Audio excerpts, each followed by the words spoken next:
एक गांव में हुस्न नाम का एक गरीब लड़का रहता था। वो बहुत मेहनती और नेक दिल था।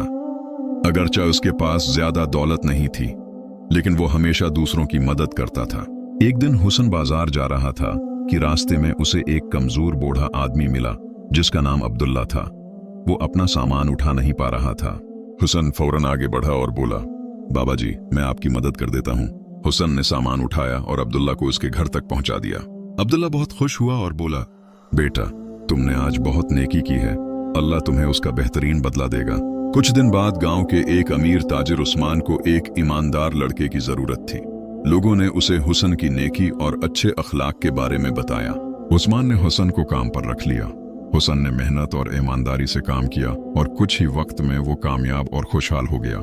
सबक: नेकी कभी जाया नहीं जाती, अल्लाह किसी न किसी तरीके से उसका इनाम जरूर देता है।